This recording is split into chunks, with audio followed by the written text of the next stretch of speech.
A few questions, Mr. President. Opo, isa pong karangalan para sa amin ang makatanggap po ng mga paglilinaw at tanong mula po sa bayani ng mga magsasaka. Hindi nakaligtas sa mga mapanuring netizens ang tila double meaning umanong pahayag ni Senador Robin Padilla kay Senador Kiko Pangilinan matapos itong tawaging bayani ng mga magsasaka. Marami ang nagtaas ng kilay dahil alam naman ng lahat na walang nagawa itong si Pangilinan sa hinaba-haba ng kanyang pamumuno sa Committee on Agriculture sa Senado at mas lalo pang nagmahalan ang mga bilihin. Matatandaang naglingkod din ito sa panahon ni dating Pangulong Noynoy Aquino bilang Presidential Assistant for Food Security and Agriculture Modernization. Subalit, tila naging inutil lamang ito sa kanyang posisyon. Minsan na rin itong ginisa ni Senador Rodante Marcoleta sa plenary debate sa Senado dahil sa walang kaalam-alam itong si Pangilinan sa pangunahing datos sa agrikultura sa ating bansa. I may be mistaken, but I think the 19 million is palay. Igigiling pa yun. And 60% of that 19 million metric tons of palay becomes rice. So it's about 11.9 to 12 million na bigas. Kaya yung importation mo, yung consumption is 15 million bigas, 19 million yung palay. Pagka yan ay giniling, magiging 60%, which is about 12 million. So yung gap is about 2 million metric 2 tons. to 3 million. We have to check the data, Mr. President, because what I got, hindi po pala ito. Because alam ko po ang conversion rate, 67% po ang conversion rate mula sa palay sa pagiging bigas. A few questions, Mr. President. Opo, isa pong karangalan para sa amin ang makatanggap po ng mga paglilinaw at tanong mula po sa bayani ng mga magsasaka. Maraming salamat at nais ko pong ilagay po sa ating mga records na suportado po natin itong freedom, itong measure na ito dahil isa tayo sa mga author. In fact, nung 18th Congress, 17th Congress, kasama rin tayo sa mga sumusuporta sa Freedom of Information Bill. Kaya binabati ko at nagpapasalamat tayo na masigasig na dinedepensa ni Senator Padilla ang panukalang batas na ito. Naway, under his sponsorship, finally, maaprubahan na ito. Mahigit siguro magdadalawampung taon na na ito ay dinedebate. Having said that, meron po tayong ilang katanungan na halimbawa, kapag ito ay naging batas, meron po bang mandato ba ng bawat ahensya ng gobyerno ay magkakaroon ng tanggapan na kung saan ay pwede doon hilingin? Saan pupunta? Halimbawa, si Juan de la Cruz, kung nais po niyang malaman yung isang farm-to-market road project sa kanyang bayan, sa public works, saan siya pupunta para hilingin yung mga dokumentong may kinalaman doon sa proyekto sa kanyang lugar? Opo, una po, tama po yung sinabi ng ating mahal na senador, Senator Francis Kiko Pangilinan. Totoo po yun, na noon pa ho, nasa 16th Congress pa po ito. Ito po ay talagang ipinapasa na at katunayan na naipasa na po dito ito sa Senado. Nagkaroon lang po tayo ng konting problema doon sa Kamara. Doon po hirap na hirap pumasa ito. Doon po sa inyong tanong, doon po sa ating panukalang batas, nandito po yon na sinasabi po na bawat ahensya dapat magtayo po siya ng kanyang Freedom of Information Office. Yun po, sila po ang gagawa ng kanilang mga alituntunin. Sila din po ang gagawa ng kanilang kung papaano kukuha ng FOI doon sa ahensya na yon. Yes. Siguro sa panahon ng pag-aamenda, pwedeng liwanagin ng husto dahil ang nakita na lang nating opisina o unit ay nasa section 11 11 and 12 po. Oho. Ito, line 5, page 17, no? The heads of each of the departments and agencies, in fact, nakalagay ito, may designate liaison units or committees who shall coordinate with other units in implementing this act. So baka dapat hindi may, dapat shall. At siguro maaring subject to style, the current Public Information Office or its equivalent in all government entities. Napakaganda po ng inyo pong suggestion. Hayaan po gawin na po natin kaagad amendment po yan. Yes, so sa period of amendment, maaari nating imungkahi yung wording. No? Dapat may nakatukoy na ahensya o tanggapan sa loob mismo ng opisina kung saan dadalhin. No? Unless hindi ko nakita, pero parang doon ata ito. No? Meron din tayong katanungan. Babalik tayo, sorry. Apo. Medyo tumalon tayo. Dito sa Section 8, 8. mandatory disclosure of information. Hinahanap ko ang mga penalties. Kasi mandatory ito. Kung hindi sumunod, parang hindi ko nakita. Dapat siguro sa period of amendments, isama ang hindi pagsunod dito sa Section 8. Unless meron. Ang alam ko kasi... Opo. Meron pong mga Section 21 tsaka po 22. Not to Section 8. Opo, naandyan po. Oh, Nakalagay po dyan, administrative offenses and penalties. Nailagay po na dyan. Meron din pong penalties ng imprisonment. Yes, siguro para mas maliwanag, Opo. dito sa Section 21, Administrative Offenses and Penalties, pati na rin sa Criminal Offenses and Penalties, Opo. i-amenda para idagdag yung Section 8. Dahil ang na-identify na mga section ay Section 12, Section 19. Pero yung mandatory provisions ng Section 8 hindi po nailagay. Opo. So siguro sa period of amendment ilagay din yung penalties para sa non-compliance sa mandatory sa Section 8, no? Kung ano po ang mas makagaganda, yan po ay tatanggapin po natin. Opo.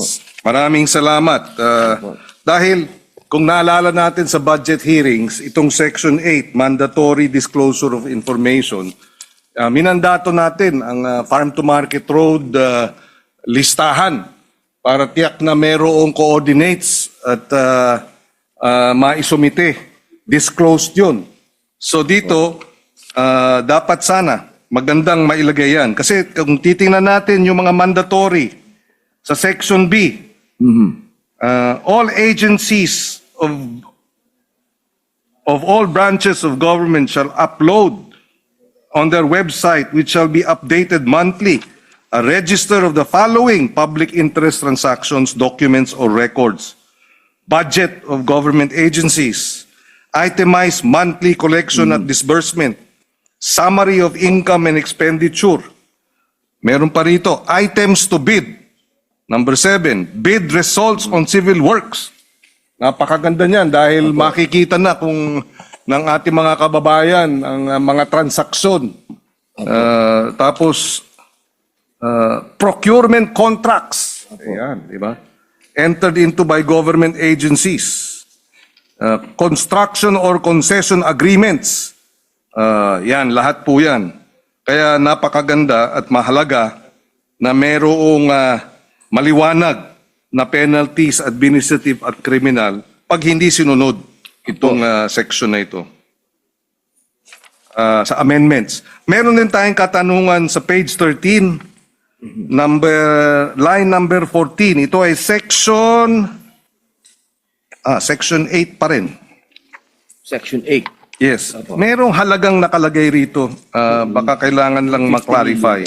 The register shall contain a brief description of the transaction involved, including but not limited to the nature and the object of the transaction, the parties and amounts involved, the key steps undertaken towards its conclusion, and the relevant dates provided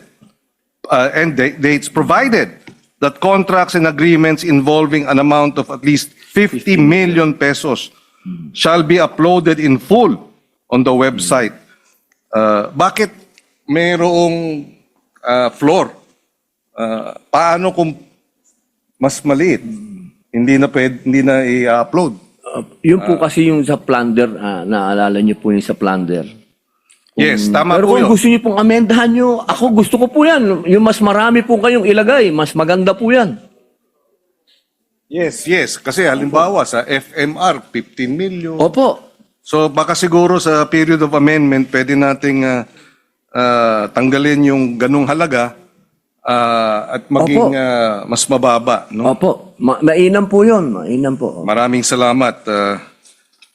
Siyempre, yung provision din na hindi pwede i-chop-chop. I guess nasa Anti-Graft and Corrupt Practices Act na yun. Pero maganda pa rin mailabas din dito. Sige po. Oo. So, dito sa pagrereklamo,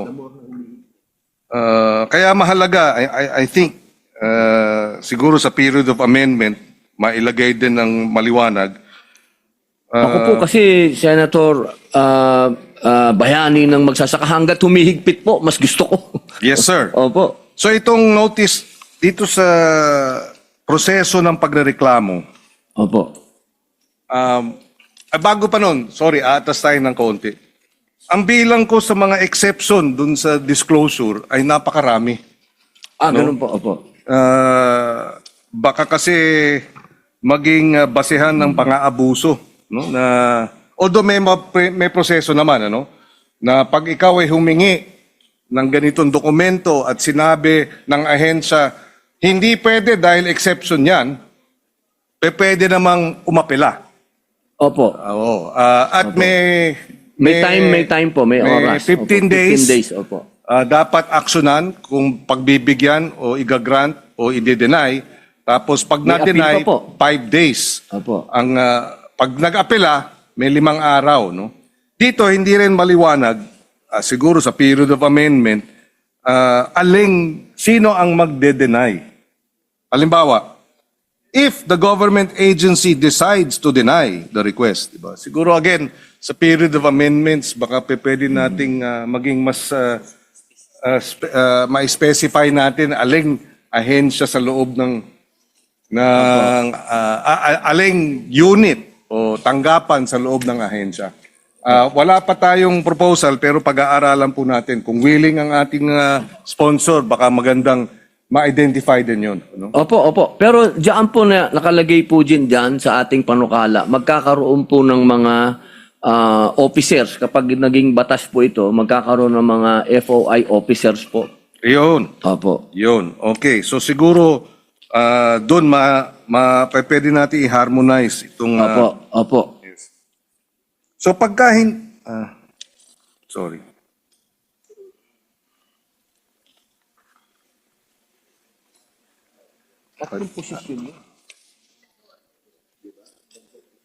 At palagay ko baka may idadagdag tayong mga requirements dito sa reporting, no, yung mandatory disclosure na ilagay na yung digital portals. Gamitin na natin yung mga special provisions na nilagay natin sa budget ng 2026. Dahil alam naman natin, itong special provisions na ito, pwedeng nandyan sa gaan ng 2026, pwedeng wala na sa gaan ng 2027. Depende yan. Kasi every year natin pinapasa ang panibagong budget. So baka maaaring dito ulit sa mandatory Section 8. Sorry, patalon-talon ako dahil yun, sa Section 8, mailagay yung mandatory establishment of dashboards at digital portals ng ating mga ahensya. Sige po. Opo, maganda po yan. Opo. At siguro, maybe without prejudice to raising additional questions during the period of amendments. Opo. Wala na po tayong katanungan sa ngayon. At ako'y nagpapasalamat. Ay, sorry. Ito pala.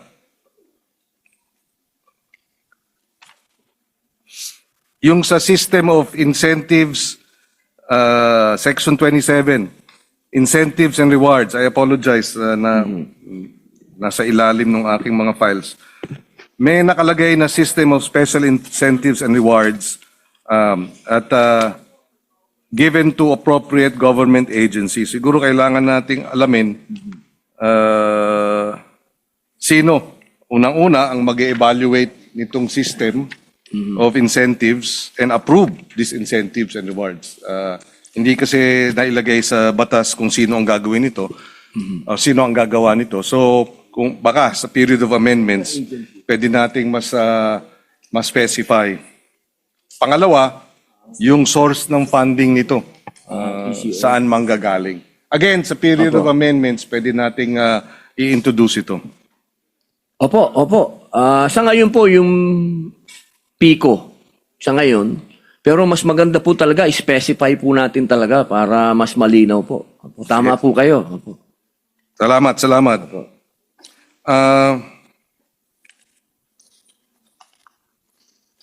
Itong tanong sa protection of privacy,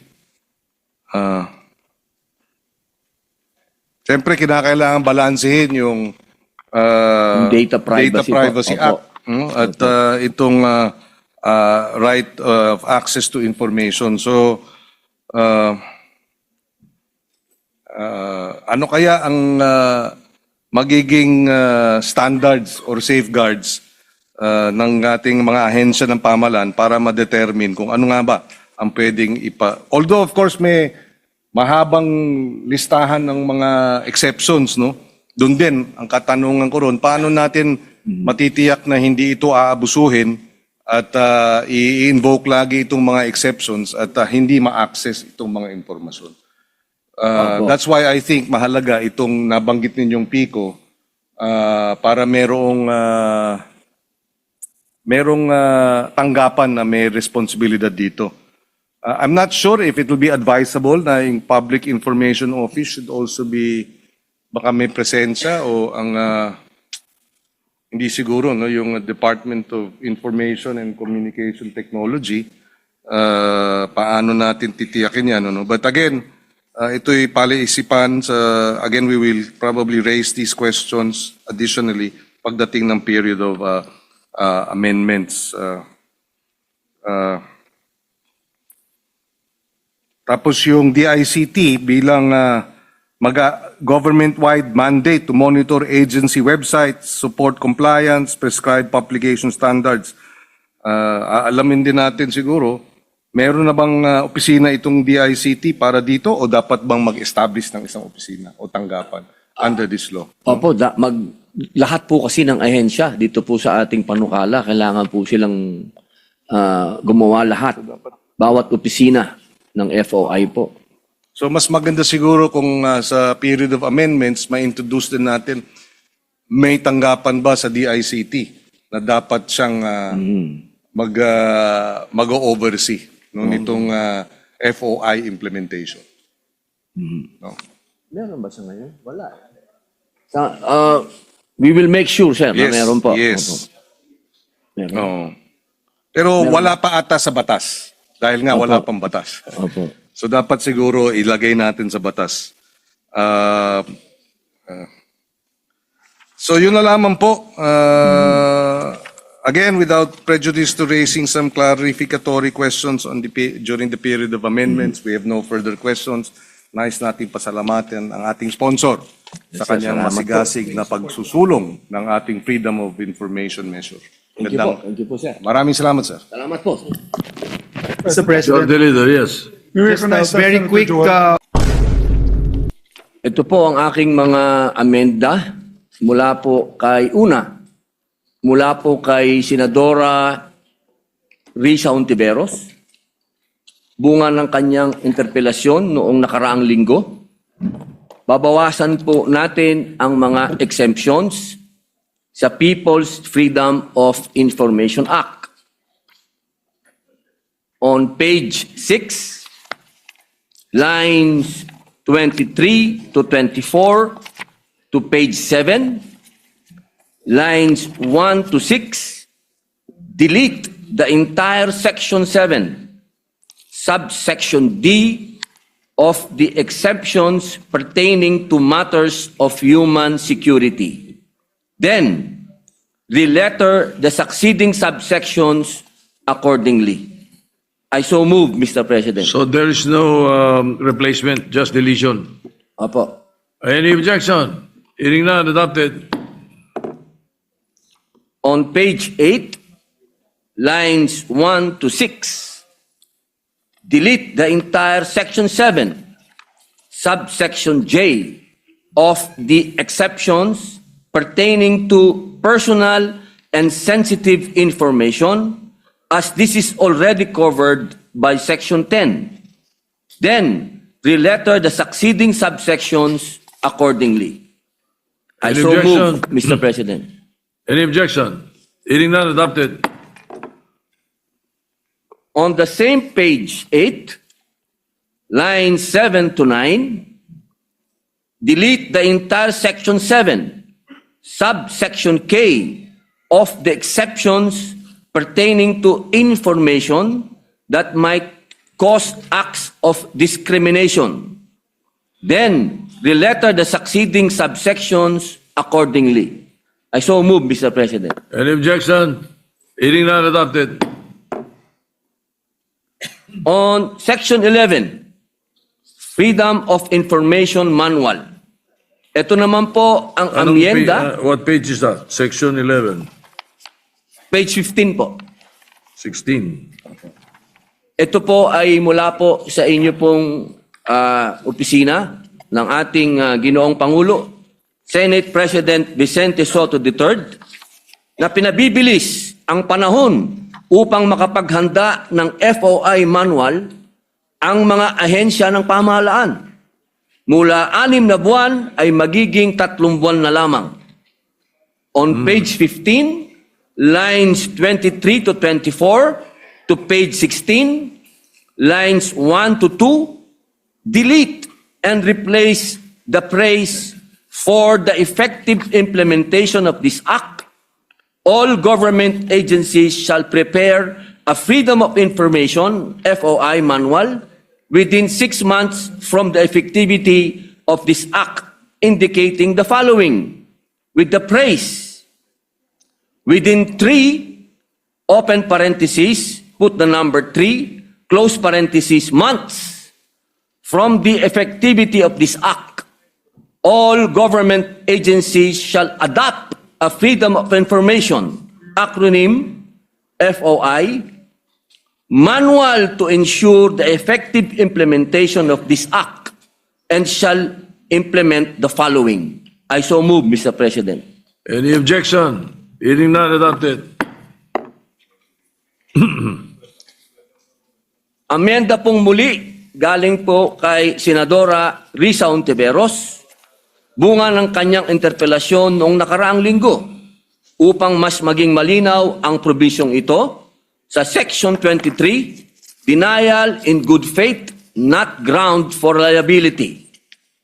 Section 23 po, 23, page. 30. Okay, proceed. On page 30, line 7, after the word denial, insert a comma and the phrase "and showing by clear and convincing evidence that the circumstances warranted such denial." The amended Section 23 shall now read as follows. Section 23, denial in good faith, not a ground for liability.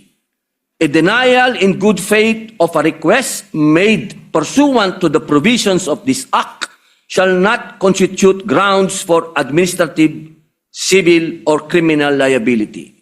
In cases of denial of the request, the public official, officer, or employee involved must prove that she acted in good faith by specifying the ground relied upon for the denial, comma, and showing by clear and convincing evidence that the circumstances warranted such denial. I so move, Mr. President. Any objection? Hearing none, adopted.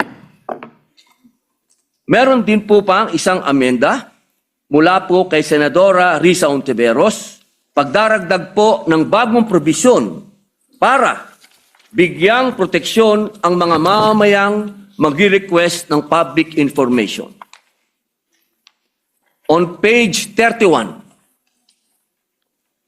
line 9, insert a section 28 to read as follows. Section 28, strategic lawsuits against public participation. A strategic lawsuit against public participation, open parenthesis, acronym, SLAP, close parenthesis, is any action filed to harass, vex, or exert undue pressure against any person or legal entity that has taken legal action or made a public communication of any kind in connection with the enforcement or protection of the rights recognized herein or any other legislation or administrative issuance related to freedom of information. The defendant in a SLAP may file a special motion to dismiss at any point of the proceedings alleging that the case is a SLAP. This special motion to dismiss shall be resolved within open parenthesis 30 days after it is heard. If the court dismisses the SLAP, it shall award damages, attorney's fees, and cost of suit.